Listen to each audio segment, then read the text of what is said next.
Hello and a wonderful morning. I'm sorry I can't join you in person today. I'm joining you from Oklahoma City, where I am the chair and physician-in-chief in the Department of Internal Medicine since yesterday, which is part of the reason why I can't be in the room with you today.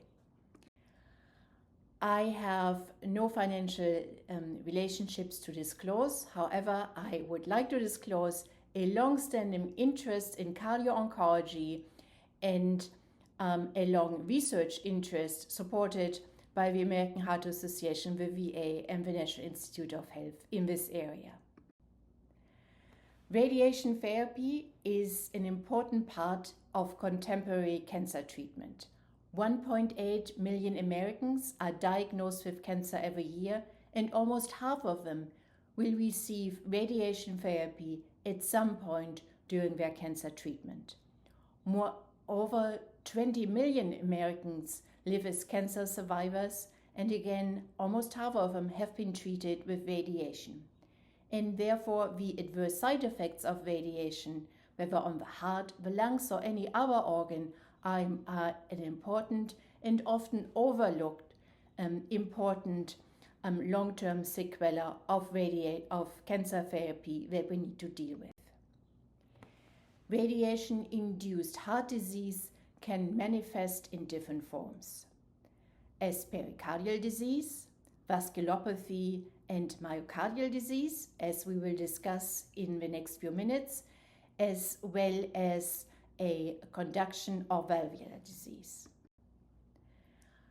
While we as cardiologists mostly think about the heart as a target of cancer therapy directed side effects, there are important manifestations of radiation-induced cardiovascular disease to remember outside of the heart itself. And this includes cerebrovascular disease and autonomic dysfunction after head and neck radiation, and peripheral vascular disease after radiation to many other parts of the body, including pelvic and abdominal radiation. We think of radiation-induced cardiovascular disease as one of cancer survivors. And here are some data from patients with breast and Hodgkin's lymphoma indicating that the relative risk of radiation-induced disease, cardiac morbidity, ischemic heart disease, and cardiac death is significantly increased in the decades after radiation therapy was received. Some of the really widely cited data in this field come from the childhood cancer survival study run out of St. Jude's Hospital. And in this study, young cancer survivors, teenagers and young adults are followed up together with a sibling over many years, and the data indicate that radiation therapy at 20, 30, even longer years after radiation greatly increases the cumulative incidence of coronary disease and also of heart failure. And in heart failure, importantly, mostly in conjunction with chemotherapy such as anthracyclines. And it's also important to note that radiation therapy to the chest is more than additive to other classic cardiovascular risk factors, as shown here for coronary disease and congestive heart failure, with a relative risk about 25 to 35 fold of that seen without any risk factors.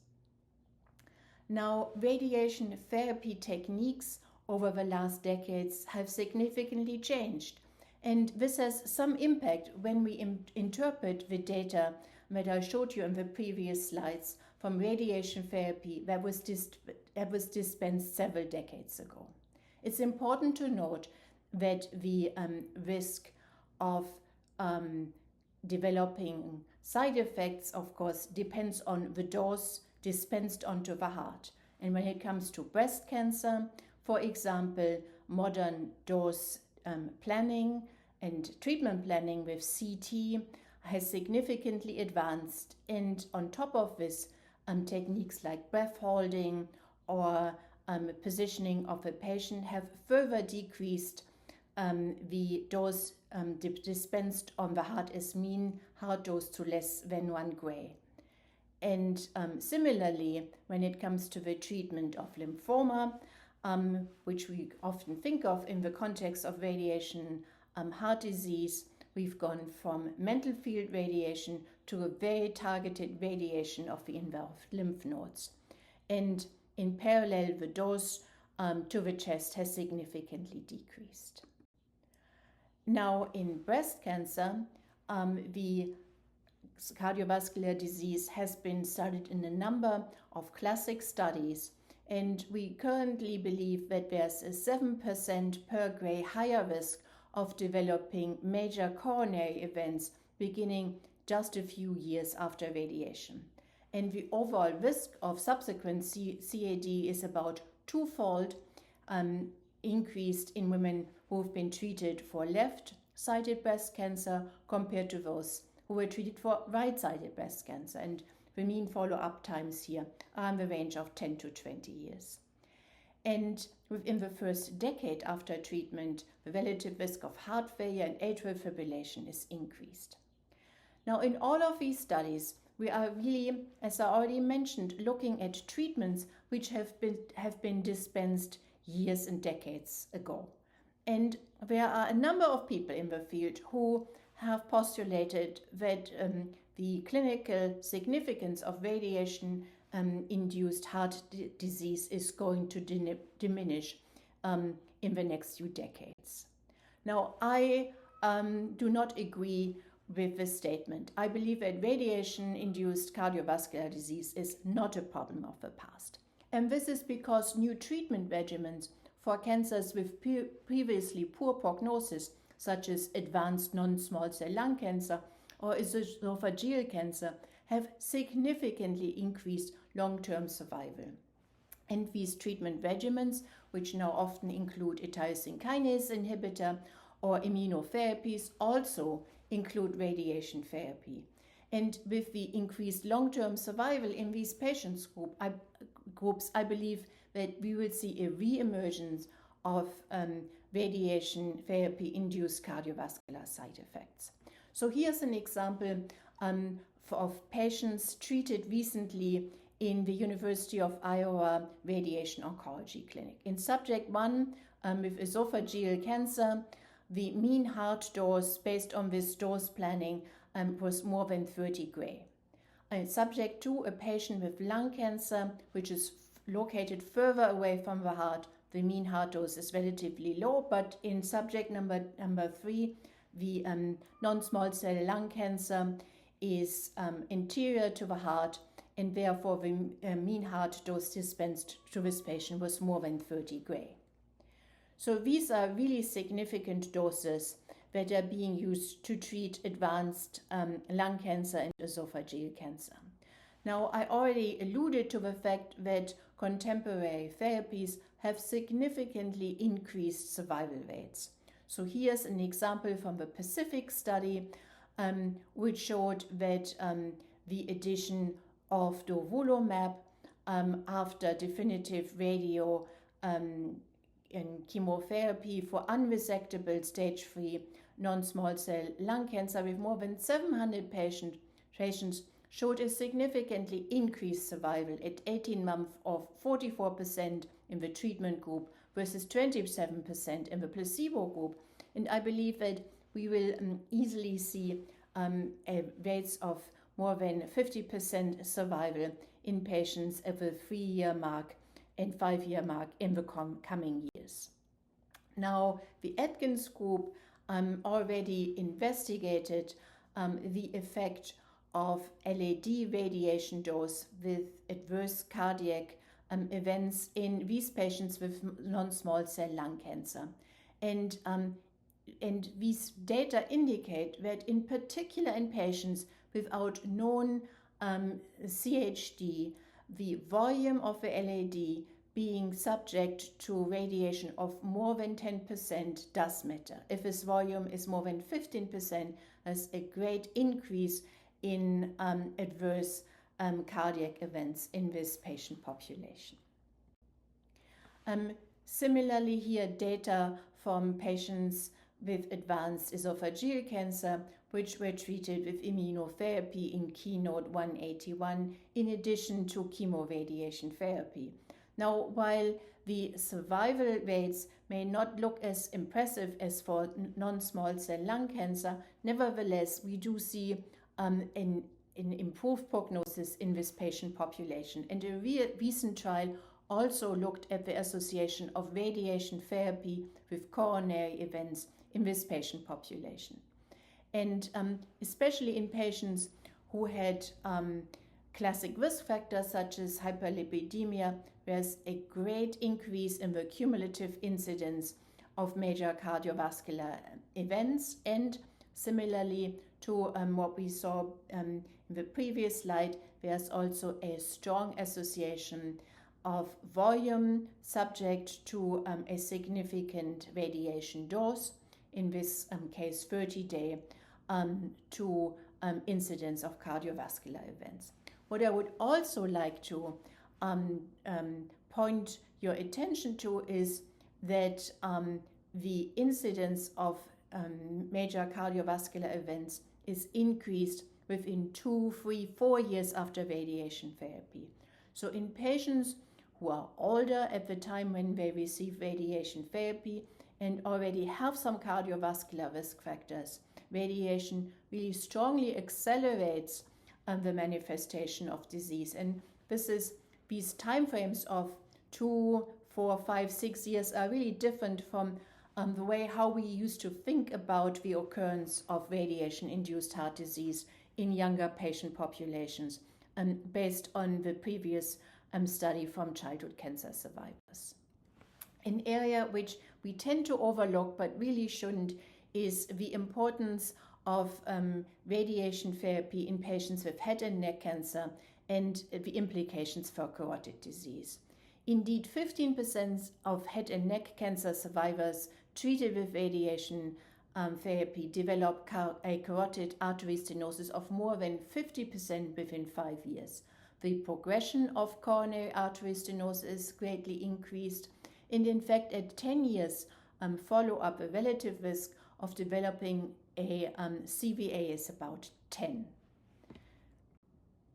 Now, another area which we as cardiologists don't pay a lot of attention to, but is really important for the field of radiation biology, is that of microvascular disease.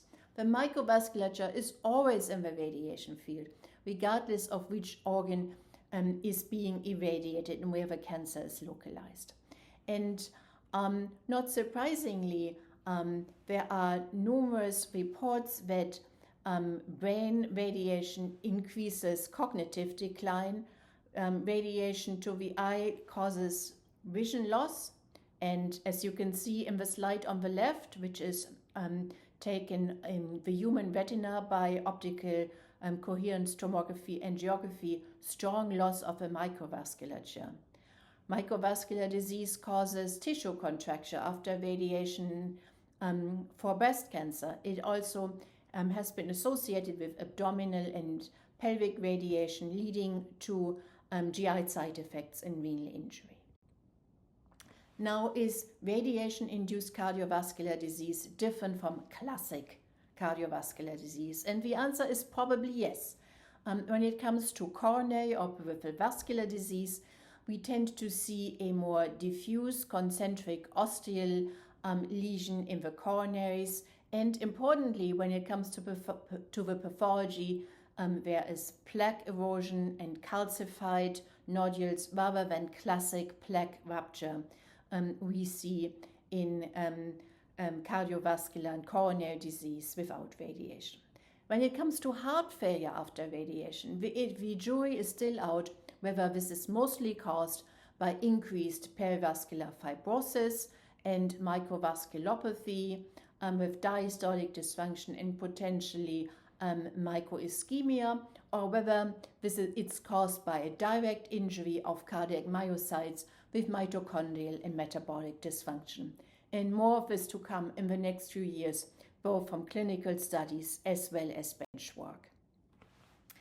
Now, how do we currently evaluate and follow up our patients who have undergone radiation therapy to the heart. We currently distinguish between high and low risk patients, and one of the ways to think about high risk patients is based on these recommendations, which include radiation to the left chest or anterior radiation with high cumulative doses, the presence of a tumor, of course, in the vicinity or next to the heart, lack of shielding, concomitant chemotherapy, again with anthracyclines, but also other chemotherapies. And then, as I mentioned before, pre-existing cardiovascular disease and high or increased cardiovascular risk factors do raise the risk of developing heart disease after radiation therapy. There are a number of recommendations from different societies as to how to follow up patients who have undergone radiation treatment. So this starts with thinking about risk stratifying patients who need a closer follow-up compared to those who don't, based on the previous slide. This includes getting a comprehensive history, physical exam, evaluating available CT scans for atherosclerotic disease, an EKG, and an echocardiogram in patients who we deem to be at high risk.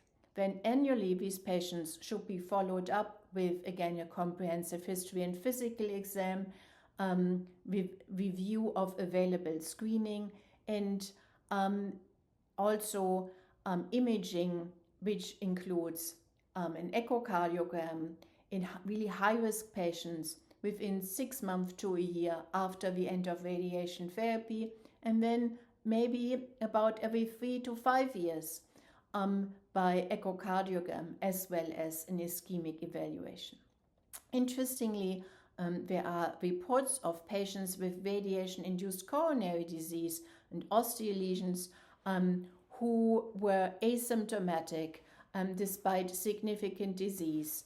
And so this might be one of the few areas where patients with really minor symptoms or no symptoms may be followed up for ischemia over time. So these recommendations are from a beautiful paper in JACC Cardio-Oncology published a few years ago, and there are again a number of other professional societies who have provided recommendations for screening in patients who have undergone radiation therapy to the chest. Now, what are the mechanisms of radiation-induced cardiovascular disease? This might be interesting and important because, again, this type of cardiovascular disease does not look completely like the classic forms of cardiovascular disease. So one of the main drivers of it is believed to be endothelial injury.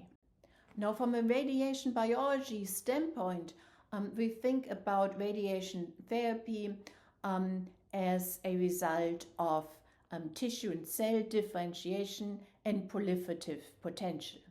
And coming from this standpoint, most radiation biologists think that endothelial cells, especially in the fine vasculature, are quite radiation sensitive and more radiation sensitive than, for example, muscle tissue, including cardiac myocytes. And the adverse effects of radiation therapy are in all organs believed to be driven, at least by some extent, by vascular depletion and endothelial cell death.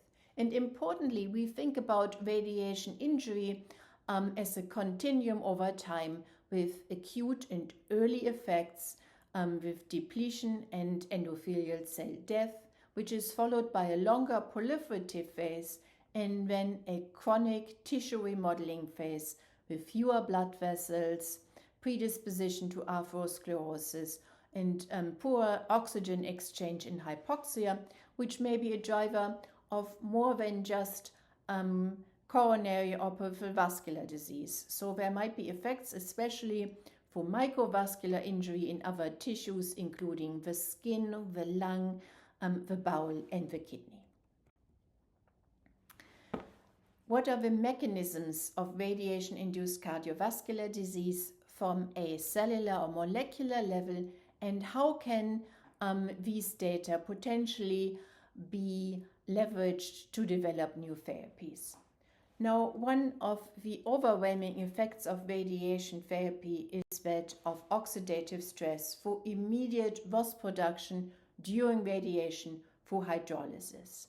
And in fact, within a fraction of a second, there is a overwhelming production of reactive oxygen species, of free radicals, and other compounds which are known to drive oxidative stress on the cellular and tissue level. And ionizing radiation really has two overwhelming effects.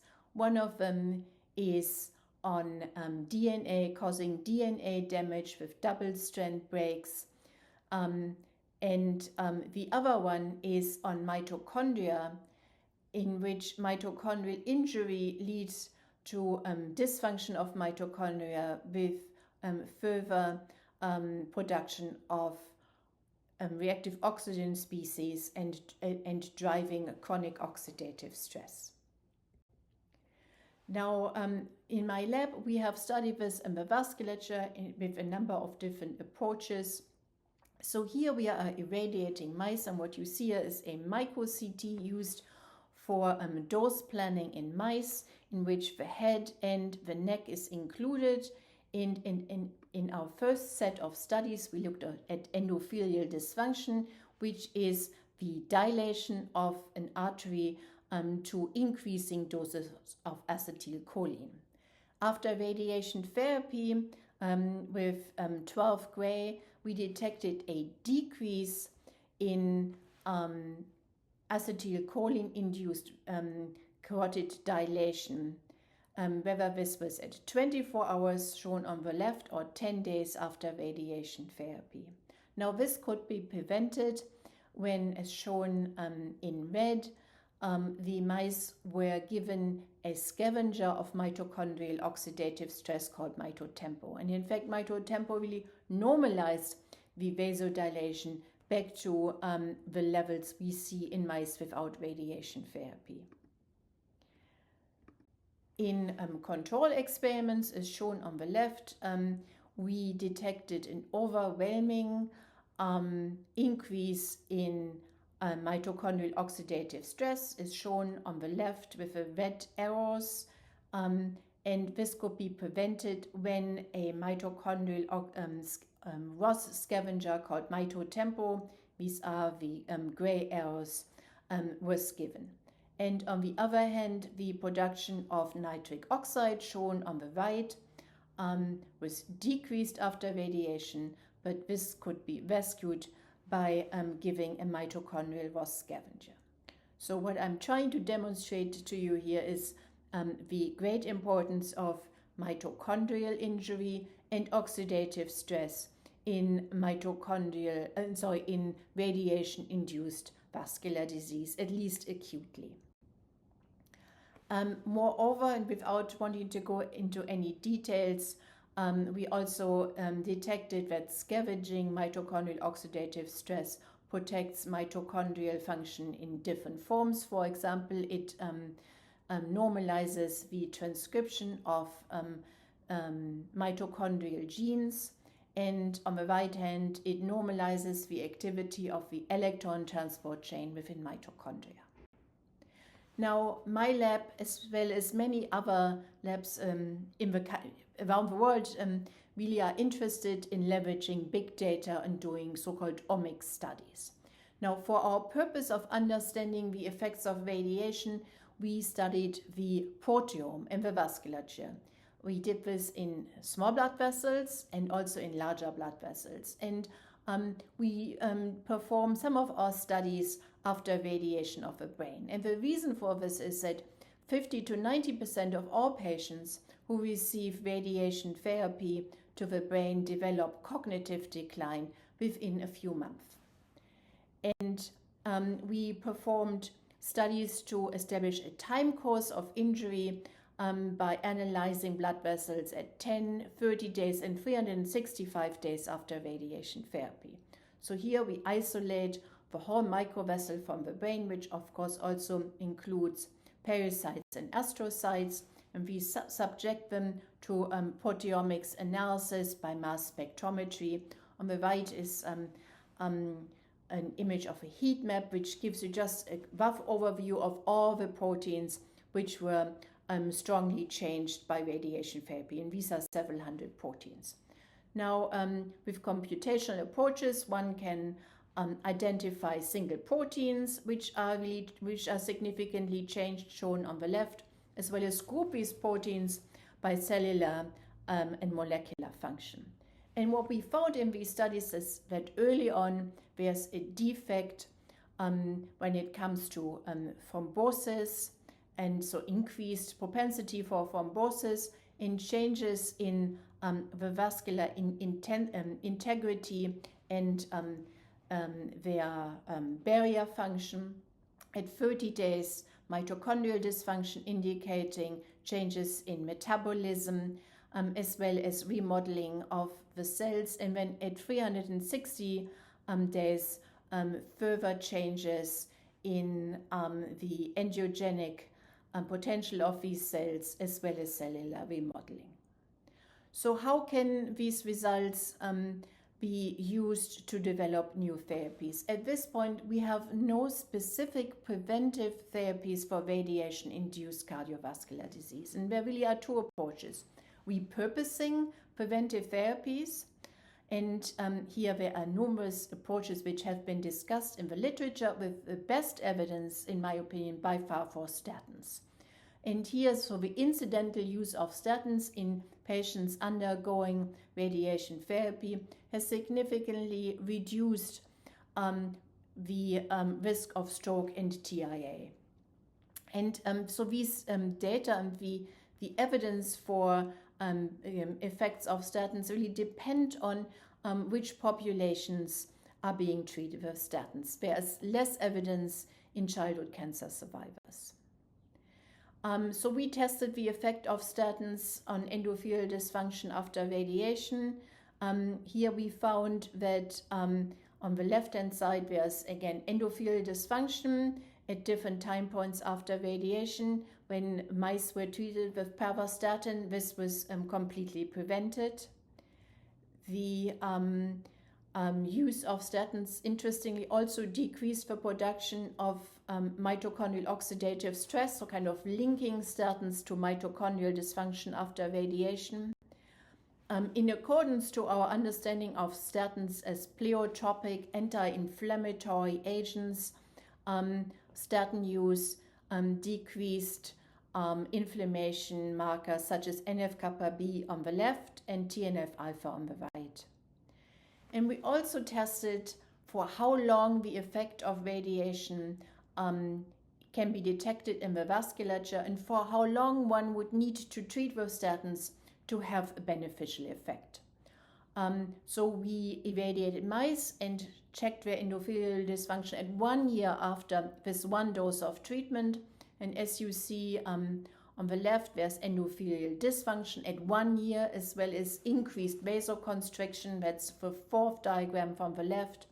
And the treatment with pravastatin for just a day or two helped a little bit maybe with vasodilation, but it prevented the increased vasoconstriction at 1 year after radiation treatment. And the long-term treatment with statins for the whole period of 1 year completely prevented these effects.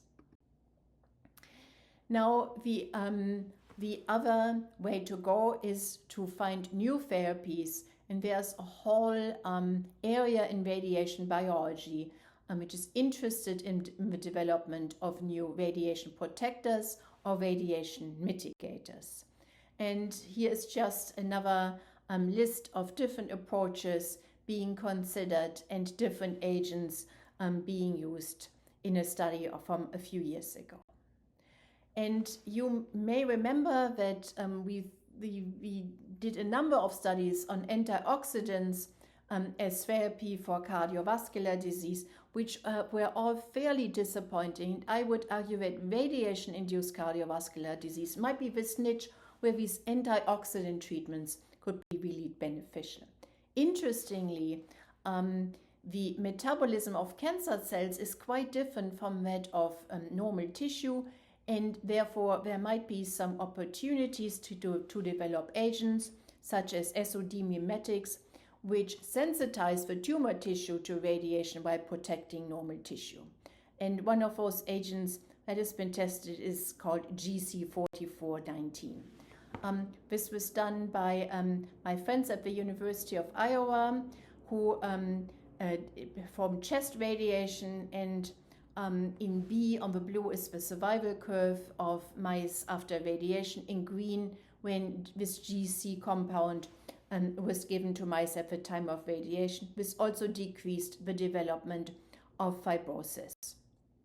In my lab, we had the good fortune of analyzing CT scans of patients who received GC4419 in a clinical trial to prevent all mucositis, and we were able to analyze the carotid plaque progression before and after radiation with a mean interval of 1.3 years.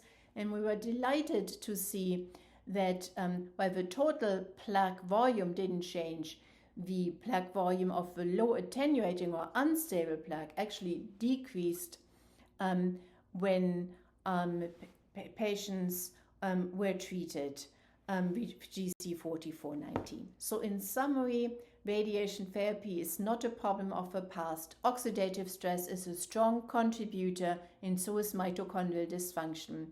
Our preventive therapies at this point are not well developed, with some evidence for statins being beneficial, and there's a whole field of emerging data on newer oxidants and new approaches. And I have a number of people to acknowledge my friends in the cardio-oncology community and the people in my lab, and I'd be delighted to take any questions. Thank you.